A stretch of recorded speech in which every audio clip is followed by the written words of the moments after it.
بسم اللہ الرحمن الرحیم رب اشرح لی صدری ویسر لی امری واحلل عقدۃ من لسانی یفقہوا قولی احمدک اللہم یا مجیب کل سائل والصلاة والسلام علی من هو افضل الوسائل وعلى آلہ واصحابہ ذوی الفضائل اما بعد فاعوذ باللہ من الشیطان الرجیم بسم اللہ الرحمن الرحیم انما یرید اللہ لیذہب عنکم الرجس اہل البیت ویطہرکم تطہیرا صدق اللہ العظیم وصدق رسولہ النبی الکریم الامین ان اللہ وملائکتہ یصلون علی النبی یا ایہا الذین آمنوا صلوا علیہ وسلموا تسلیما الصلاۃ والسلام علیک یا سیدی یا رسول اللہ وعلی آلک واصحابک یا حبیب اللہ مولاي صل وسلم دائما ابدا على حبيبك خير الخلق كلهم هو الحبيب الذي ترجى شفاعته لكل هول من الأهوال مقتحم منزه عن شريك في محاسنه فجوهر الحسن فيه غير منقسم محمد تاج رسل الله قاطبة محمد صادق الاقوال والکلم محمد ذکرہ روح لانفسنا محمد شکرہ فرد علی الامم رب صلی وسلم دائما ابدا علی حبیبک خیر الخلق کلہم۔ اللہ تبارک و تعالی جل جلالہ وعم نوالہ واتم برہانہ وعظم شانہ وجل ذکرہ وعز اسمہ کی حمد و ثنا اور حضور سرور کائنات مفخر موجودات زینت بزم کائنات دستگیر جہاں غم گسار زمان سید سربراں حامی بے کساں قائد المرسلین خاتم النبیین احمد مجتبی جناب محمد مصطفیٰ صلی اللہ علیہ وآلہ واصحابہ وبارک وسلم کے دربار گہر بار میں ہدیہ درود و سلام عرض کرنے کے بعد نہایت ہی معزز و محتشم سامعین حضرات، رب ذوالجلال کے فضل اور توفیق سے آج خطبہ جمعۃ المبارک میں ہماری گفتگو کا موضوع ہے عظمت اہل بیت اطہار رضی اللہ تعالی عنہم اور ایک حدیث مشہور۔ میری دعا ہے خالق کائنات جل جلالہ ہم سب کو قرآن و سنت کا فہم عطا فرمائے اور قرآن و سنت کے ابلاغ و تبلیغ اور اس پر عمل کرنے کی توفیق عطا فرمائے۔ سید عالم نور مجسم شفیع معظم صلی اللہ علیہ وسلم کے عظیم خاندان اہل بیت اطہار رضوان اللہ اجمعین کے حوالے سے ایک حدیث شریف اور اس کے مفہوم کے لحاظ سے آج کی جو مکمل بحث ہے وہ حدیث شریف صحیح مسلم شریف میں موجود ہے، جس میں سید عالم نور مجسم شفیع معظم صلی اللہ علیہ وسلم نے یہ ارشاد فرمایا ہے، یا بنی ہاشم انقذوا انفسکم من النار، اے بنی ہاشم آپ اپنے آپ کو آگ سے بچا لیں۔ یا بنی عبد المطلب انقذوا انفسکم من النار، اے بنی عبد المطلب آپ اپنے آپ کو آگ سے بچا لیں۔ یا فاطمہ تو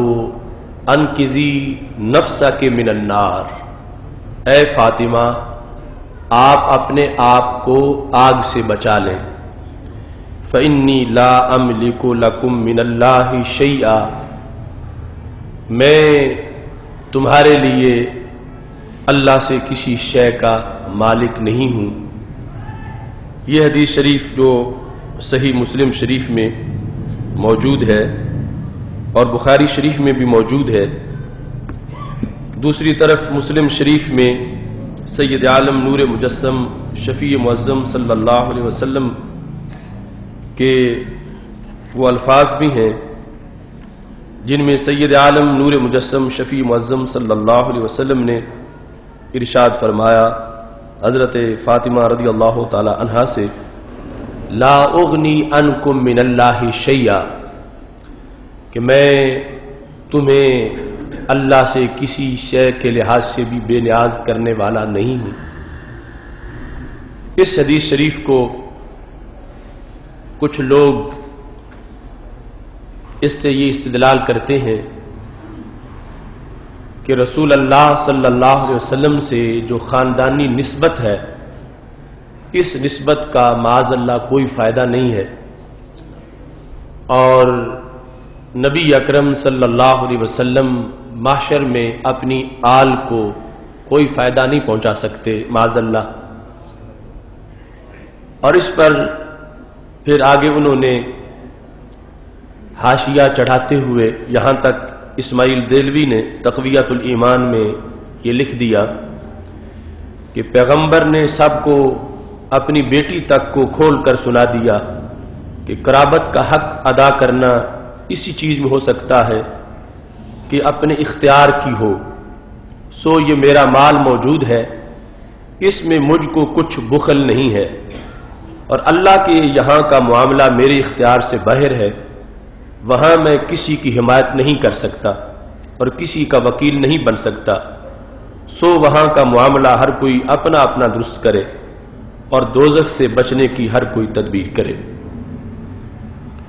تو یہ خارجیت کا طبقہ اہل بیت اطہار رضوان اللہ علیہم اجمعین کے لحاظ سے سید عالم نور مجسم شفیع معظم صلی اللہ علیہ وسلم کی جو نسبت عظیمہ اہل بیت کو مشرف کرنے والی ہے، اس کے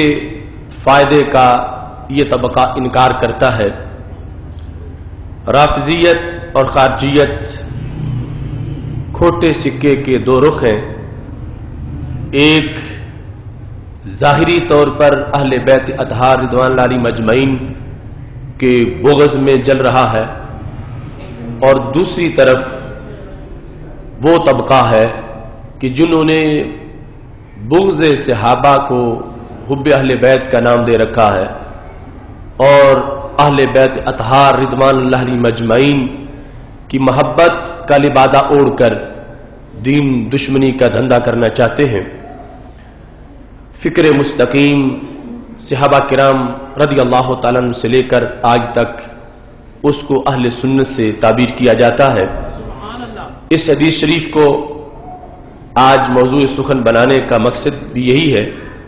کہ حالات میں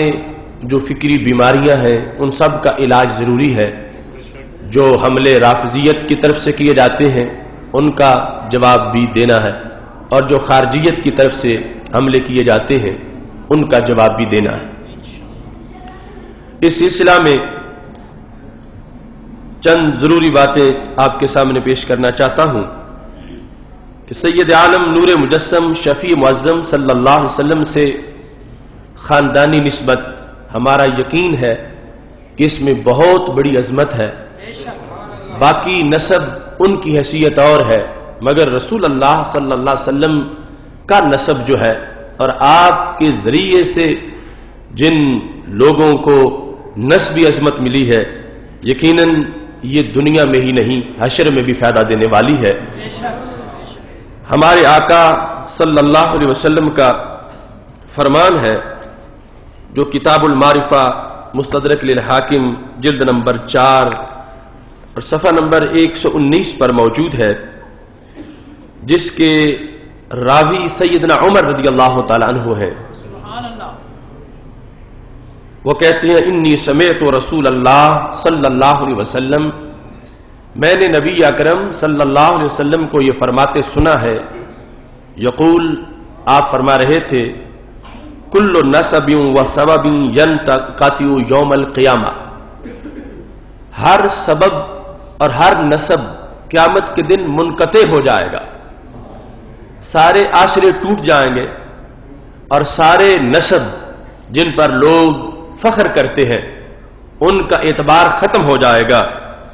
الا ما کان من سببی و نسبی، فرمایا جو میرے سہارے سے جیتے ہیں ان کا سہارا بھی برقرار رہے گا اور جنہیں میرے نسب کی شان حاصل ہے ان کی شان بھی برقرار رہے گی. یہ حدیث شریف امام حاکم نے اس کو ذکر کیا کہ نبی اکرم صلی اللہ علیہ وسلم نے فرمایا کل سبب و نسب ینقطع یوم القیامہ، قیامت کے دن دوسرا کوئی سبب، ہر سبب اور ہر نسب ختم ہو جائے گا. اللہ کے ساتھ آگے استثناء کیا، جس طرح آپ کہتے ہیں لا الہ، کوئی معبود نہیں، الا اللہ، مگر اللہ. تو آپ نے پہلے نفی کی ہر سبب اور ہر نسب کی کہ ہر سبب ختم ہو جائے گا اور ہر نسب کی کوئی ویلیو نہیں ہوگی، کوئی اعتبار نہیں ہوگا. الا ما کان من سببی و نسبی، فرمایا میرے نسب کی شان قیامت میں بھی برقرار رہے گی. میری نسبت جن لوگوں کو نسبی طور پر حاصل ہے ان کی عزت قیامت میں بھی ہوگی. اور فرمایا جو میرے وسیلے والے ہیں ان کا وسیلہ بھی قیامت میں برقرار رہے گا. تو پوری امت کو وہ اہل بیت اطہار، ان کو نسب والی نسبت حاصل ہے اور ہمیں سبب والی کا سہارا حاصل ہے. اور امام کہتے ہیں، امام حاکم، ھذا حدیث صحیح الاسناد، کہ یہ حدیث صحیح الاسناد حدیث شریف ہے. اور اس کے اندر سید عالم نور مجسم شفیع معظم صلی اللہ علیہ وسلم کے الفاظ سے یہ واضح ہوا کہ اہل بیت اطہار کو جو نبی اکرم صلی اللہ علیہ وسلم سے نسبت ہے، سادات کرام کو جو رسول اللہ صلی اللہ علیہ وسلم سے نسبت ہے، اس نسبت کا فائدہ یقیناً ان کو قیامت کے دن بھی ہوگا. باقی سارے خاندانوں کی حیثیت اور ہے اور خاندان نبوت کی حیثیت اور ہے. یعنی قیامت کے دن کوئی یہ کہے کہ میں گوندل ہوں، میں چیما ہوں، میں چٹھا ہوں، میں مغل ہوں، میں شیخ ہوں، اس وجہ سے مجھے کوئی فائدہ ہو، ان ناموں سے کوئی فائدہ نہیں ہوگا. مگر سید عالم نور مجسم شفیع معظم صلی اللہ علیہ وسلم کا وہ مقدس خاندان جس کو اہل بیت اطہار رضوان علی مجمعین سے تعبیر کیا جاتا ہے، ہمارے محبوب صلی اللہ علیہ وسلم ارشاد فرماتے ہیں اس کا فائدہ قیامت کے دن بھی نظر آئے گا. یہ حدیث شریف بطور خاص حضرت عمر رضی اللہ تعالی عنہ نے اس وقت پیش کی کہ جب آپ امیر المومنین تھے اور ایک دن لوگوں کے سامنے آئے تو فرمایا الا تہنئونی، تم مجھے مبارکباد کیوں نہیں دیتے، مجھے مبارک دو. تو صحابہ نے پوچھا فقالوا بمن یا امیر المومنین، امیر المومنین کس چیز کی ہم آپ کو مبارک دیں؟ تو فرمایا بام کلثوم بنت علی وابنت فاطمہ بنت رسول صلی اللہ علیہ وسلم، فرمایا مجھے اس لحاظ سے مبارک دو کہ میری شادی حضرت ام کلثوم سے ہوئی ہے، جو حضرت ام کلثوم رضی اللہ تعالی عنہا حضرت علی رضی اللہ تعالی عنہ کی حضرت فاطمہ سے بیٹی ہے. ان ام کلثوم سے میرا نکاح ہوا ہے تو مجھے تم مبارک دو. اور فرمایا اس موقع پر حضرت عمر رضی اللہ تعالیٰ عنہ نے فرمایا میں نے کسی خواہش نفس کی بنیاد پر اس نکاح کا اہتمام نہیں کیا،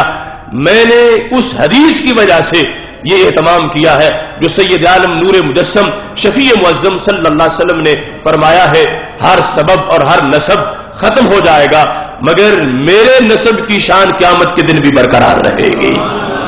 تو صحابہ کے مجمع میں حضرت عمر رضی اللہ تعالیٰ عنہ نے جب اس حدیث کو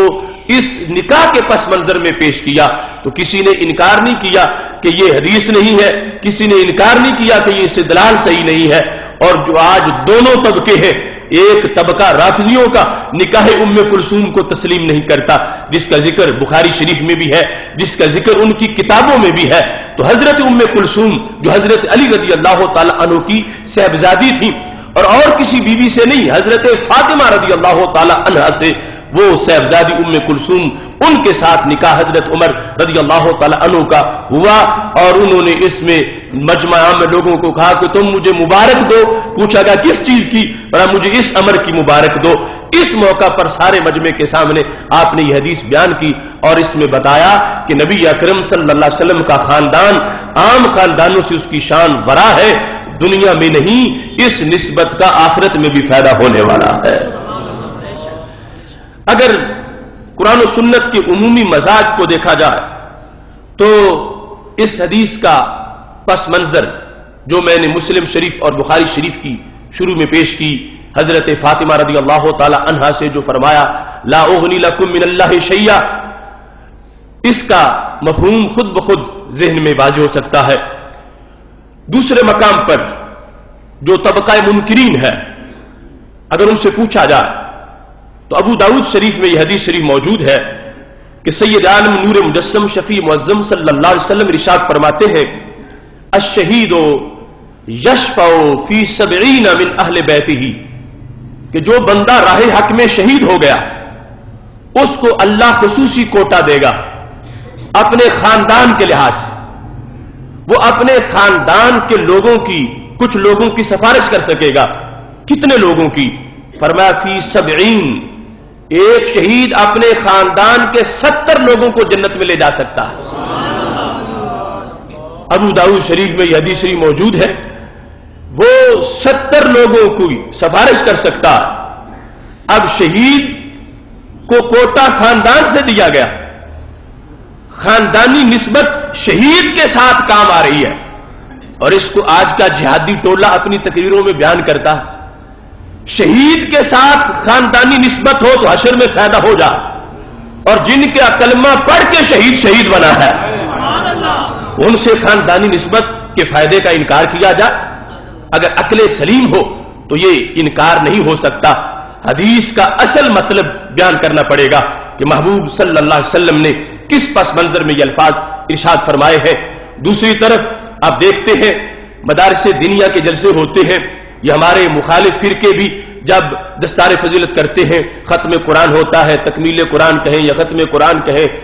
وہ علوم دینیا کی اسناد تقسیم کی جا رہی ہو تو اس وقت یہ حدیث شریف ابن ماجہ شریف اور ترمذی شریف کی پیش کی جاتی ہے کہ ہمارے محبوب صلی اللہ علیہ وسلم کا فرمان ہے من قرأ القرآن فاستظہرہ، جس نے قرآن پڑھا اور اس کو اچھی طرح یاد کر لیا، فأحل حلالہ وحرم حرامہ، اس قرآن کے حلال کو حلال جانا اور اس کے حرام کو حرام جانا، تو پھر کیا ہوگا؟ ادخلہ اللہ بہ الجنہ، رب ذوالجلال اس بندے کو جنت میں داخل فرمائے گا، اس وجہ سے کہ وہ پڑھ گیا ہے اور پھر اس پہ عمل کرتا رہا، اس کو جنت میں داخل کرے گا، مگر اس کے ساتھ اس کو کوٹا بھی ملے گا۔ وہ کیا ہے؟ وشفعہ فی 10 من اہل بیتہ، اور اللہ اس کے خاندان میں سے 10 افراد کے بارے میں اس کی سفارش کو قبول فرمائے گا۔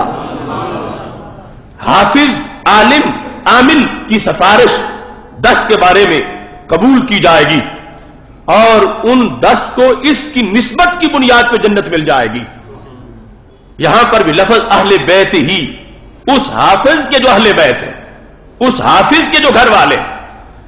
یہ خصوصی طور پر یہ بھی تو ہو سکتا تھا کہ سرکار فرماتے کہ اس کو 10 افراد کا کوٹا مل جائے گا، کوئی 10 لے جائے، شہید کو 70 افراد کا کوٹا مل جائے گا، کوئی 70 افراد جنت میں لے جائے، لیکن یہ نہیں فرمایا، فرمایا اہل بیت میں سے، اپنے خاندان میں سے، شہید اپنے خاندان میں سے 70 افراد جنت میں لے جا سکتا ہے، حافظ اپنے خاندان میں سے 10 افراد کو جنت میں لے جا سکتا ہے۔ تو جس نے اترا ہوا قرآن پڑھا اور کسی عام انسان کا بیٹا تھا اور قرآن کی برکت سے جنتی بنا اور 10 کو جنت لے جانے کی ٹکٹ مل گئی، تو جن کے سینے پہ قرآن اترا ہے اور جن کو رب ذوالجلال نے نبیوں کا بھی سردار بنایا ہے، تو ان کی سفارش کتنی بڑی سفارش ہو، ان سے نسبت خاندانی کتنا بڑا اعزاز ہے اور کتنی بڑی شان ہے. اس بنیاد پر اگر مجموعی طور پر احادیث کو دیکھا جائے، آیات کو دیکھا جائے، تو پھر ایسے مقامات حل ہوتے ہیں. اب یہ طبقہ خارجیوں کا جو ہر وقت تقریروں میں یہ کہہ رہا ہے کہ وہ اپنی بیٹی فاطمہ کے بارے میں کہہ رہے تھے میں کچھ نہیں دے سکتا، تو تمہیں کیا دے سکتے ہیں؟ تو ان کی حدیثیں جو اپنے جلسوں میں دوسرے مقام پر پڑھتے ہیں، اگر کوئی پوچھ لے کہ جو تعلق حضرت فاطمہ رضی اللہ تعالی عنہا کا ہمارے نبی علیہ السلام کے ساتھ ہے، جن کو سرکار نے اپنے جگر کا ٹکڑا کہا ہے، اس کے مقابلے میں حافظ کے خاندان والوں کا جو اس سے تعلق ہے، شہید کے خاندان والوں کا جو اس سے تعلق ہے، یہ تو کروڑوں درجہ ادنا تعلق ہے، نیچے کا تعلق ہے. اگر اس تعلق کی بیس پر عام جلسوں میں بیان کرتے ہو کہ علم دین پڑھو فائدہ ہوگا حشر میں بھی، جہاد کے لیے نکلو فائدہ ہوگا حشر میں بھی، تو اگر سوچ صحیح ہو اور ایمان سلامت ہو تو پھر اس میں کوئی قباحت نہیں ہے کہ سرکار دو عالم نور مجسم شفیع معظم صلی اللہ علیہ وسلم سے جن کو خاندانی نسبت کا اعزاز حاصل ہے، یقیناً یہ نسبت حشر میں بھی فائدہ دکھانے والی ہے. اور یہاں پر جو حافظ کے بارے میں ہے، یہاں تو یہ الفاظ بھی موجود ہے فی عشرۃ من اہل بیتہ کلہم قد وجبت لہ النار، کہ وہ 10 ایسے نہیں کہ ویسے جنتی بننے والے تھے، کوئی چھوٹی موٹی رکاوٹ تھی تو حافظ نے کہا تو جنت چلے گئے، سفارش قبول ہو گئی. محبوب فرماتے نہیں، اپنے عمل کی بنیاد پر وہ جہنمی قرار پا چکے تھے. کلہم قد وجبت لہ النار، عقیدہ صحیح تھا، چونکہ کافر و مشرک تو جنت میں جا ہی نہیں سکتا. یہ جو کوٹے ہیں یہ سارے ہیں ایمان والوں کے لحاظ جو بدعملی کی وجہ سے جہنم میں چلے گئے. فرمایا جو اپنے عمل کی بنیاد پر جہنمی قرار پائے تھے، کسی نے صدی رہنا تھا، کسی نے 2 صدیاں رہنا تھا، کسی نے کچھ وقت جہنم میں رہنا تھا اور پھر جا کے ایمان کی بنیاد پر نکلنا تھا، لیکن حافظ کی سفارش پر براہ راست جنت چلے جائیں گے. اب اتنے لوگ جن کے لیے جہنم ڈکلیئر ہو چکی تھی، فیصلہ ہو چکا تھا کہ یہ جہنمی ہے، اس کے بعد نسبت خاندانی کام آ گئی. حافظ بول اٹھا اور اس کے بولنے پر رب نے مان لیا، سفارش کا کوٹا سرکار نے دیا ہوا تھا، اس کی بنیاد پر وہ نسبت کام آ گئی. اور یہ حشر کے میدان میں پتا چلا لوگوں کو کہ ہمارا ایک ساتھی تھا، اس کے خاندان کا ایک حافظ تھا، وہ جہنمی کہتے ہم تو جہنم میں جل رہے ہیں مگر اس کے خاندان کا حافظ اس کے کام آ گیا ہے، وہ اس کو نکال کے جہنم سے لے گیا ہے. تو اس بنیاد پر اگر ذخیرہ حدیث کو دیکھا جائے تو پھر حدیث کی شرح سامنے آ جائے گی اور اس میں کوئی تعجب محسوس نہیں ہوگا کہ سید عالم نور مجسم شفیع معظم صلی اللہ علیہ وسلم کی نسبت تو بہت بڑی نسبت ہے، آپ کے غلاموں کے غلاموں کے غلاموں کی نسبت بھی حشر میں کام آنے والی ہے. یہاں تک کہ کنز الامال کے اندر وہ حدیث شریف موجود ہے جس میں حاجی کے بارے میں نبی اکرم صلی اللہ علیہ وسلم نے یہ ارشاد فرمایا الحاج یشفع فی 400 من اہل بیتہ. رسول اللہ صلی اللہ علیہ وسلم ارشاد فرماتے ہیں حاجی کی اپنے خاندان کے 400 افراد کے بارے میں سفارش قبول کر لی جائے. 400 افراد اس کے کہنے پر اس کو حق دیا جائے گا، وہ کہے گا سفارش قبول ہو جائے گی. تو اس بنیاد پر یہ امر بالکل واضح ہے کہ سید عالم نور مجسم شفیع معظم صلی اللہ علیہ وسلم کے ساتھ جو نسبت ہے خاندانی نسبت، یہ اہل بیت اطہار اور سادات کو جو حاصل ہے، یقیناً یہ نسبت بہت زیادہ فائدہ دینے والی ہے. اور دوسرے مقام پر سید عالم نور مجسم شفیع معظم صلی اللہ علیہ وسلم نے یہ ارشاد فرمایا ہے، یہ حدیث شریف اسی مستدرک للحاکم کی جلد نمبر 4 کے صفحہ نمبر 132 پر موجود ہے، اور یہ بھی صحیح الاسناد حدیث شریف ہے، جس میں حضرت انس رضی اللہ تعالی عنہ روایت کرتے ہیں، کہتے ہیں قال رسول اللہ صلی اللہ علیہ وسلم، نبی اکرم نور مجسم شفیع معظم صلی اللہ علیہ وسلم نے یہ ارشاد فرمایا ہے وعدنی ربی فی اہل بیتی، میرے رب نے میرے ساتھ میرے اہل بیت کے بارے میں بھی وعدہ کیا ہوا ہے. ویسے تو پوری امت سفارش کی امیدوار ہے اور پوری امت کے لحاظ سے بھی، نبی اکرم صلی اللہ علیہ وسلم کا فرمان موجود ہے، اور یہاں تک فرمایا کہ جب میں سجدے میں سر رکھوں گا اور رب فرمائے گا ارفع راسک، محبوب سر تو اٹھاؤ، قل تسمع، بولو سنا جائے گا، سل تعطا، مانگو دیا جائے گا، واشفع تشفع، سفارش کرو قبول کی جائے گی۔ تو فرمایا جس کے دل میں رائی جتنا بھی ایمان ہوگا میں اس کو جہنم میں نہیں رہنے دوں گا۔ اس مقام پر یہ خصوصی وعدہ فرمایا، وعدنی ربی فی اہل بیتی، میرے اہل بیت اطہار رضوان اللہ علیہم اجمعین کے بارے میں میرے رب نے مجھ سے وعدہ کیا، من اقر منہم بالتوحید ولی بالبلاغ اللہ یعذبہم، کہ میرے اہل بیت جو رب کے ایک ہونے کو مان رہے ہیں، میری رسالت کو مان رہے ہیں، سرکار فرماتے ہیں میرے رب نے وعدہ کیا ہے کس چیز کا؟ اللہ یعذبہم، کہ رب ان کو عذاب نہیں دے گا، رب ذوالجلال ان کو جہنم میں داخل نہیں کرے گا، خالق کائنات جل جلالہ ان کو عذاب نہیں دے گا۔ اس چیز کا اعلان سید عالم نور مجسم شفیع معظم صلی اللہ علیہ وسلم نے اپنے الفاظ میں خود کیا ہے، اور یہ حدیث شریف بھی صحیح الاسناد ہے۔ اس سلسلہ میں وضاحت کے ساتھ یہ امر دوسرے مقام پر امام سخاوی نے الاستجلاب کے اندر اس کو تفصیل سے بیان کیا ہے کہ سید عالم نور مجسم شفیع معظم صلی اللہ علیہ وسلم کی اس حدیث کی وضاحت اور اس کے جو 3 جواب ہیں، 4 جواب جو میں آخر میں ذکر کروں گا، ان کی وضاحت کے لیے یہ حدیث شریف جس کو حضرت جابر بن عبداللہ رضی اللہ تعالی عنہ روایت کرتے ہیں کہ نبی اکرم صلی اللہ علیہ وسلم کے خاندان کی ایک خادمہ تھی جن کو حضرت بریرہ کہا جاتا، جو سیدہ عائشہ صدیقہ رضی اللہ تعالی عنہا کی خادمہ تھی۔ فلقیہا رجل، حضرت بریرہ کہیں باہر جا رہی تھی تو ایک مرد ان سے ملا، فقال یا بریرہ غتی شعیفاتک فإن محمدا صلی اللہ علیہ وسلم لن یغنی عنک شیئا، لن یغنی عنک من اللہ شیئا، چونکہ پردے کے لحاظ سے جو حرہ ہے اس کی احکام اور ہے اور جو لونڈی ہے اس کی احکام اور ہے۔ تو حضرت بریرہ چونکہ ایک لونڈی تھی، ان کے شاید سر سے کہیں چادر اتری تو کسی نے ان سے یہ کہا کہ بریرہ تم اپنا سر ڈھانپو۔ آگے جملہ کیا بولا؟ ان محمدن صلی اللہ علیہ وسلم لن یغنی عنک من اللہ شیئا، کہ تم اس میں نہ رہنا کہ تم اللہ کے رسول صلی اللہ علیہ وسلم کے گھر کی خادمہ ہو اور وہ تمہیں قیامت کو فائدہ دیں گے، ہرگز وہ تمہیں کوئی فائدہ نہیں دیں گے۔ یہ حضرت بریرہ رضی اللہ تعالی عنہا کو کسی نے تانا دیا اور کہا وہ تمہیں کوئی فائدہ معاشر میں نہیں دے سکتے۔ حضرت بریرہ گھر آئی تو بڑی پریشان تھی،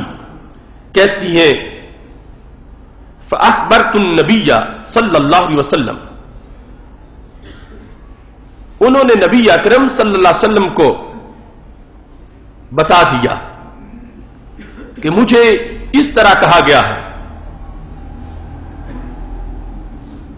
فخرج یجر رداءہ،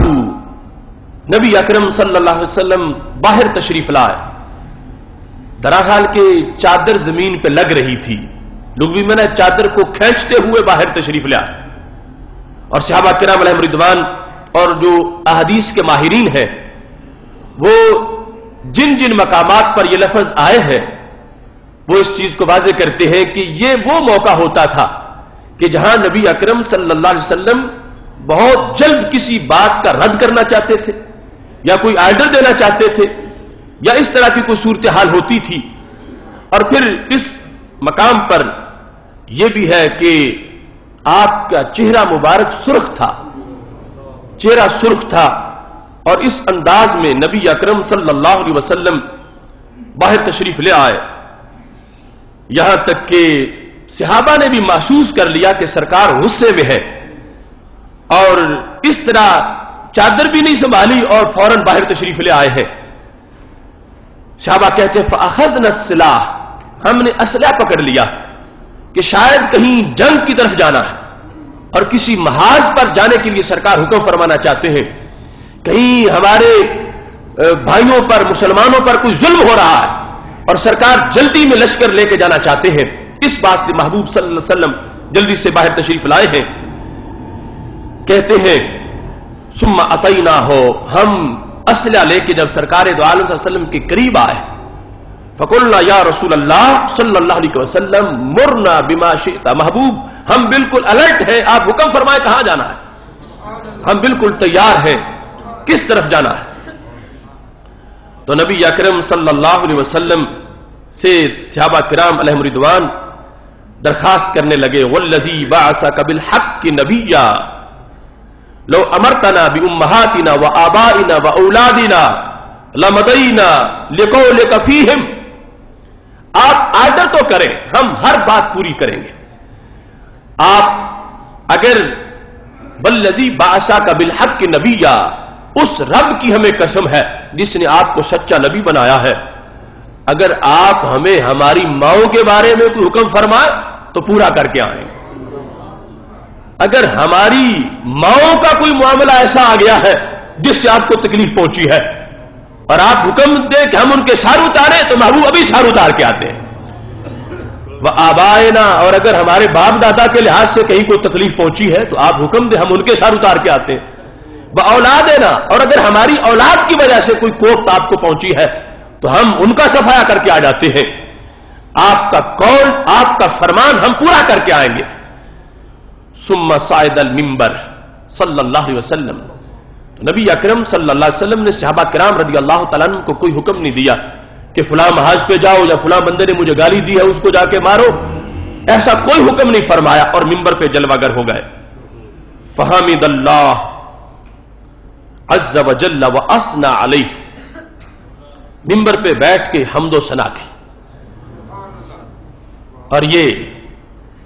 ایک ہنگامی جلسہ تھا، خطبہ جمعہ نہیں تھا اور روٹین کے جو ترتیبوار پروگرام تھے ان میں سے بھی نہیں تھا. یہ فوراً رسول اللہ صلی اللہ علیہ وسلم نے جو حضرت بریرہ کو کہا گیا تھا کہ تجھے نبی قیامت کے دن فائدہ نہیں دیں گے، اس تانے پر جو رد عمل تھا نبی اکرم نور مجسم شفیع معظم صلی اللہ علیہ وسلم نے منبر پہ جلوہ گر ہونے کے بعد خطبہ پڑھا. اور یہ سعادت ہے کہ ہمیں اس امت کی شان ہے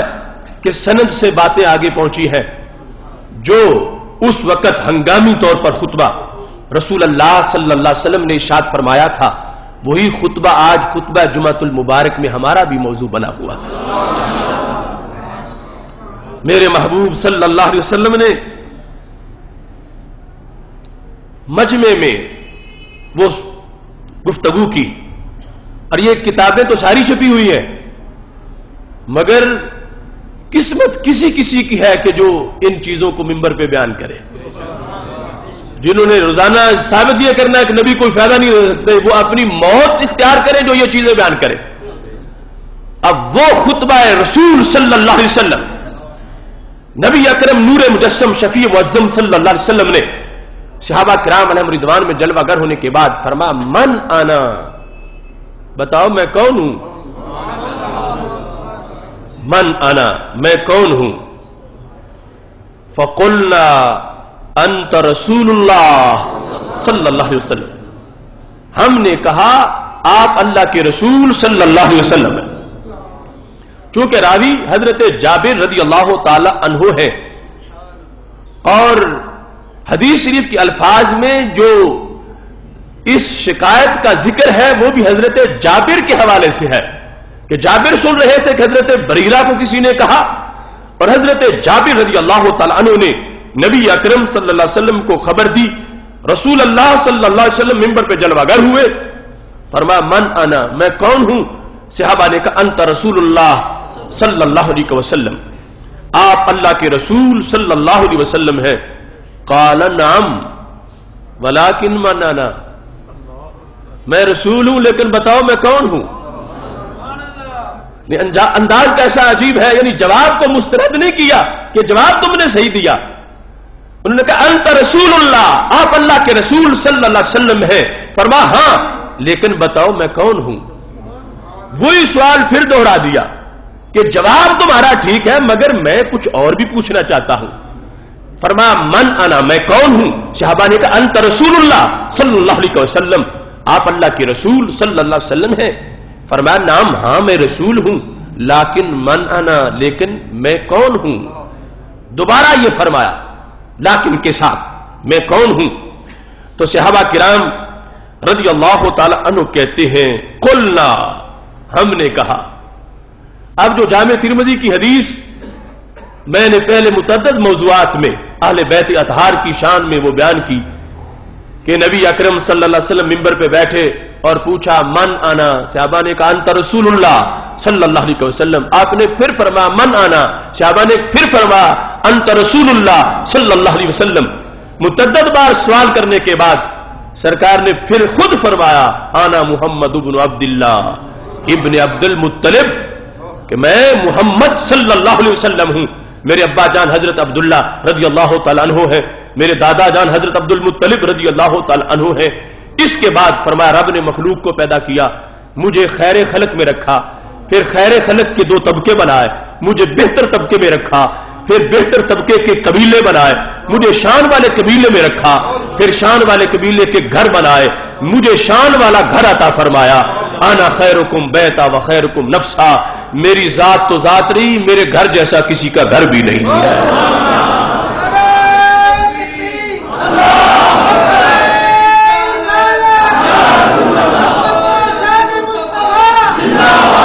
تو وہ حدیث شریف جدا ہے، چونکہ یہاں پر لگتا ہے یہ واقعہ اس کے بعد کا ہے، چونکہ جب دوسری بار محبوب علیہ السلام نے یہ فرمایا ٹھیک ہے میں رب کا رسول ہوں لیکن بتاؤ میں کون ہوں، تو اب صحابہ نے خود ہی جواب دیا، کہنے لگے محمد ابن عبداللہ ابن عبد المطلب، آپ حضرت محمد صلی اللہ علیہ وسلم ہیں، آپ کے ابا جان حضرت عبداللہ رضی اللہ تعالی عنہ ہے، آپ کے دادا جان حضرت عبد المطلب رضی اللہ تعالی عنہ ہے. یہ صحابہ اب وہ پہلے جلسے سے سیکھ چکے تھے کہ جواب اور مانگا جا رہا ہے، تو صحابہ کرام رضی اللہ تعالی عنہم نے یہ جواب دے دیا خود اپنی طرف سے. قلنا، ہم نے کہا انت محمد ابن عبداللہ بن عبد المطلب بن ہاشم بن عبد مناف. یہ سارا جواب صحابہ کرام رضی اللہ تعالیٰ عنہ نے دیا. اب سرکار دو عالم صلی اللہ علیہ وسلم نے یہ جواب سننے کے بعد گفتگو شروع کر دی. فقال، آپ نے فرمایا انا سید ولد آدم ولا فخر. صحابہ میں جواب پورا کروں کہ میں کون ہوں؟ فرمایا میں اولاد آدم کا سردار اور مجھے کوئی فخر نہیں ہے، سردار ہونے کے باوجود میں تکبر کرنے والا نہیں ہوں. وَأَوَّلُ مَن تُنشَقُّ عَنْهُ الْأَرْضُ يَوْمَ الْقِيَامَةِ وَلَا فَخْرٍ. قیامت کے دن سب سے پہلے اپنے روضہ پاک سے میں باہر نکلوں، سب سے پہلے میرے اوپر سے زمین کو پھاڑ دیا جائے گا. وَأَوَّلُ مَن يُنْفَضُ التُّرَابُ عَنْ رَأْسِهِ وَلَا فَخْرٍ. سب سے پہلے یہ زمین کے جو حجابات ہیں، گرد و غبار، اس کو میری طرف سے پیچھے ہٹایا جائے گا. وَأَوَّلُ دَاخِلِ الْجَنَّةِ وَلَا فَخْرٍ. سب سے پہلے جنت میں میں ہی داخل ہوں گا اور کوئی فخر نہیں ہے. وَصَاحِبُ لِوَاءِ الْحَمْدِ وَلَا فَخْرٍ. قیامت کے دن حمد والا جھنڈا میرے ہاتھ میں ہوگا اور کسی کو نہیں دیا جائے گا، اور اس پر بھی کوئی فخر نہیں، جھنڈا میرا ہوگا. دوسرے مقام پر یہ الفاظ ہے وَآدَمُ فَمَن دُونَهُ تَحْتَ لِوَائِهِ. حضرت آدم علیہ السلام سے لے کر آخری انسان تک سارے نبی رسول صدیق شہید میرے جھنڈے کے نیچے جمع ہو جائیں گے. چونکہ حمد والا جھنڈا، یہ حمد کی سپیشلائزیشن ہے ہی ہمارے نبی علیہ السلام کے لیے. آپ کے سوا کسی نبی کا نام حمد سے بنا نہیں ہے. آپ احمد ہیں، آپ محمد ہیں، آپ کا یہ نام بنا. آپ کی امت حمادون ہے، آپ کا مقام مقام محمود ہے، آپ کا جھنڈا لواء الحمد ہے. تو فرمایا جھنڈا میرے ہاتھ میں ہوگا اور اس پر کوئی فخر نہیں. وفی ظل الرحمن عز وجل یوم القیامہ. فرمایا رحمان کے سائے کے نیچے میں کھڑا ہوں گا اور کوئی فخر نہیں ہے. یوم لا ظل الا ظلہ. جس دن اس کے سائے کے سوا کوئی سایہ نہیں ہوگا. یہاں تک تقریر کرنے کے بعد فرمایا ما بال اقوام یزعمون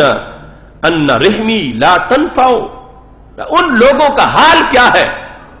جو یہ خیال کرتے ہیں کہ مجھ سے نسبت نسب کی فائدہ نہیں دے گی. ان لوگوں کی حیثیت کیا ہے، وہ ہوتے کون ہیں یہ بات کرنے والے؟ ما بال اقوام یزعمون، جن کا یہ گمان ہے کہ میرے ساتھ جن کا نسب کا تعلق ہے وہ تعلق فائدہ نہیں دے گا. فرمایا بلا تنفع، کیوں نہیں، وہ فائدہ دے گا. پہلے ان کا ذکر کیا، فرمایا ما بال اقوام یزعمون ان رحمی لا تنفع،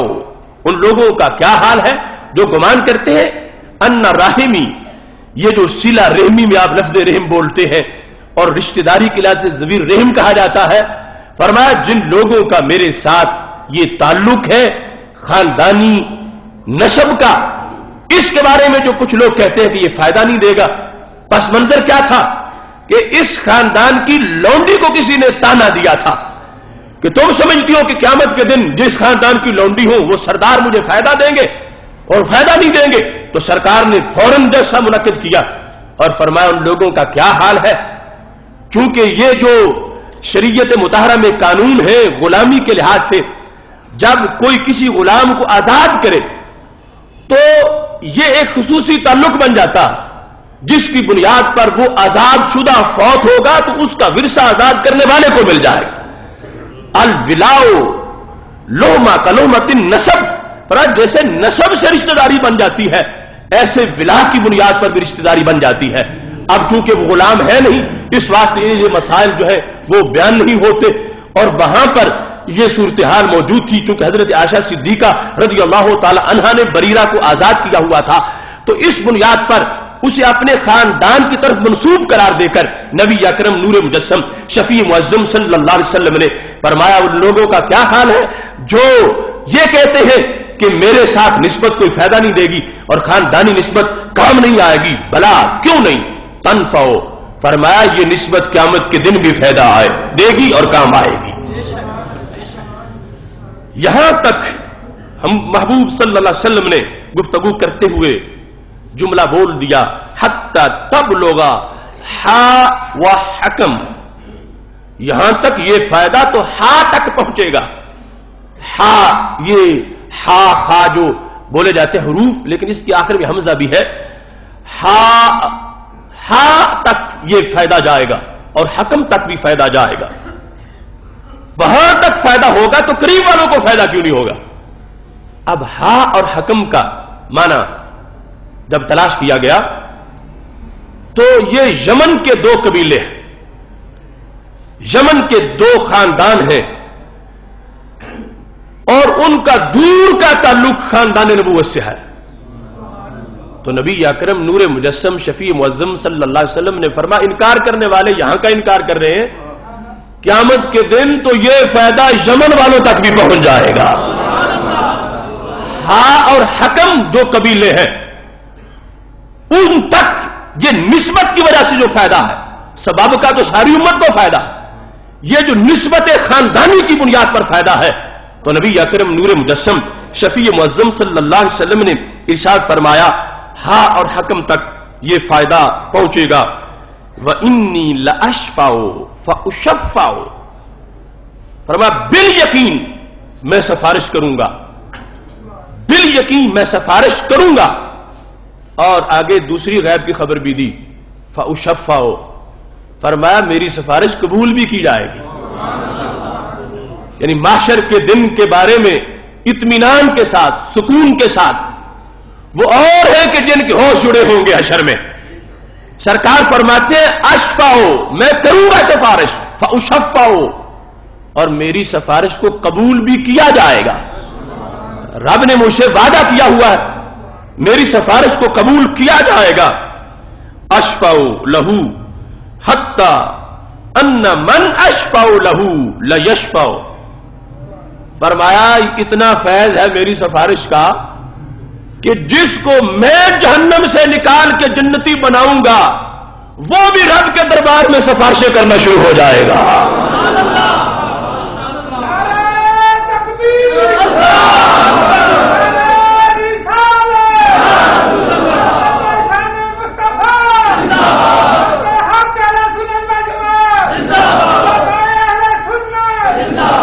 یعنی اب مضمون تو آگے ہوگا نا ساری امت کے لحاظ سے. وہ جو اہل بیت اطہار کی نسبت والی بات تھی وہ تو شروع میں جواب آ گیا. اشفاؤ فاشفاؤ، میں سفارش کروں گا اور سفارش میری قبول کی جائے گی. یہ یقین کے ساتھ خود خبر بھی غیب کی دے دی، حشر کا فیصلہ خود سنا دیا. میری سفارش وہ مسترد نہیں ہوگی، میری سفارش قبول کی جائے گی. اور آگے مجمع عام میں بات کو اچھی طرح رد کرنے کے لحاظ سے اور اب میری سفارش تو میری سفارش رہی، یہاں تک کہ جن کو میں جہنم سے نکال کے جنتی بناؤں گا وہ بھی اتنے عظیم بن جائیں گے،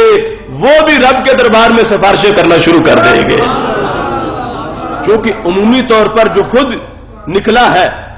جہنم سے یہی ہے کہ بڑا گھبرایا ہوا ہوگا اور سمجھے گا میں تو ناپسندیدہ انسان تھا اور جہنم میں چلا گیا، شکر ہے میں بچ گیا ہوں، اب میں جنت میں جاؤں، میں آگے کوئی بات نہ کروں. سرکار فرماتے اسے بھی اتنا سہارا ہوگا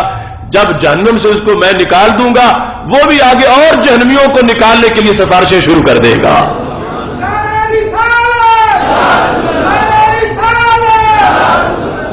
اور اس پر پھر غیب کی خبر دی. فرمایا لیشفع، وہ سفارش کرے گا تو پھر کیا ہوگا؟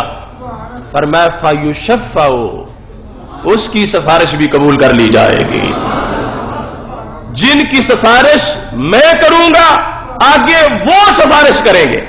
اور جن کی سفارش وہ کریں گے. فرمایا یہ میرے آزاد کردہ جہنم سے جو جنت کی طرف جا رہے ہوں گے اتنے رب کی رحمت کے امیدوار مزید بن چکے ہیں کہ وہ اور جہنمیوں کے لیے جن کے ساتھ یہ جہنم میں رہے ان کے لیے سفارش کریں گے. تو رب ذوالجلال یہ نہیں فرمائے گا تم خود جہنمی تھے، شکر کرو تمہیں محبوب کے کہنے پہ نکال دیا ہے، آگے مجھ سے باتیں مت کرو. فرمایا یہ بھی اتنے پسندیدہ ہے میری نسبت کی بنیاد پر، یعنی جو نسبت سبب والی جن کو میسر ہے کہ یہ جس وقت سفارش کریں گے فیشفع، اللہ ان کو بھی دھتکارے گا نہیں، ان کی بات کو بھی قبول فرما لے گا. اب کہاں گیا لا اغنی عنکم من اللہ شیء کا وہ مطلب؟ لا اغنی عنکم من اللہ شیء جو اسماعیل دہلوی نے لکھا کہ سرکار نے حضرت فاطمہ کو کہا میں جو مال لینا چاہتی ہو مال لے لو، حشر کے دن میں کوئی کام نہیں آ سکتا. کہاں وہ بات اور کہاں میرے محبوب علیہ السلام کا یہ پورا جلسہ تقریری اس مضمون پر ہو رہی ہے کہ جب حضرت بریرہ کو تانا ملا تو بریرہ تو حضرت عائشہ صدیقہ رضی اللہ تعالی عنہا کی خادمہ ہے اور حضرت فاطمہ تو محبوب کے جگر کا ٹکڑا ہے. حضرت بریرہ والے جلسے میں سید عالم نور مجسم شفیع معظم صلی اللہ علیہ وسلم نے یہاں تک ارشاد فرما دیا، فرمایا جن کی سفارش میں کروں گا اور وہ جہنم سے نکلیں گے جنت جائیں گے وہ بھی سفارش کریں گے. اور ان کی سفارش کا جواب کیا ہوگا، رزلٹ کیا نکلے گا؟ فرمایا فیشفع، ان کی سفارش کو بھی قبول کر لیا جائے گا. قربان جائیں کہاں تک سفارش کا ڈھونڈنے نکلی ہے مجرم کو شفاعت تیری. بڑے بڑے گناہگاروں کی امیدیں تازہ ہو جائیں گی، بڑے بڑے گناہگاروں کی، کیوں ہمارے ایک ساتھ جو جہنم پھیلو تھے وہ نکل گئے اور انہوں نے سفارشیں کی تو ان کے قریبی بھی جہنم سے نکل گئے. اب جو ہے حالت ایمان میں اس کو تو امید ہے ہی کہ میں نکل جاؤں گا، لیکن سرکار فرماتے ہیں جو سب سے بدبخت ہے میری سفارش کو دیکھ کے اس کو بھی امید ہونے لگے گی. سب سے بدبخت وہ لعین شیطان جو ہے، شیطان جب محشر میں یہ نظارہ دیکھے گا کہ میرے ساتھ جن کو میں نے بھٹکایا تھا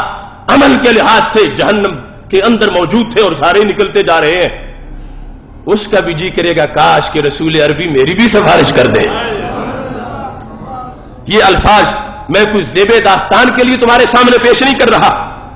میرے محبوب فرماتے حتی ان ابلیس، جب محشر میں میری سفارش کا جھنڈا لہرائے گا یہاں تک کہ ابلیس کو بھی رال ٹپک پڑے گی کہ کاش میرا بھی نام لے لے. تو کتنے وہ ہیں شیطانیت میں آگے بڑھے ہوئے جو آج سرکار کی اس عہدے کا انکار کرے، وہاں تو ابلیس کو بھی امید ہونے لگے گی کہ کاش میرا بھی نام لے اور مجھے بھی جہنم سے نکال کے لے جائے. شیطان بھی یہ کہنا شروع کر دے گا لا یتطاولوا طمعا فی الشفاعت،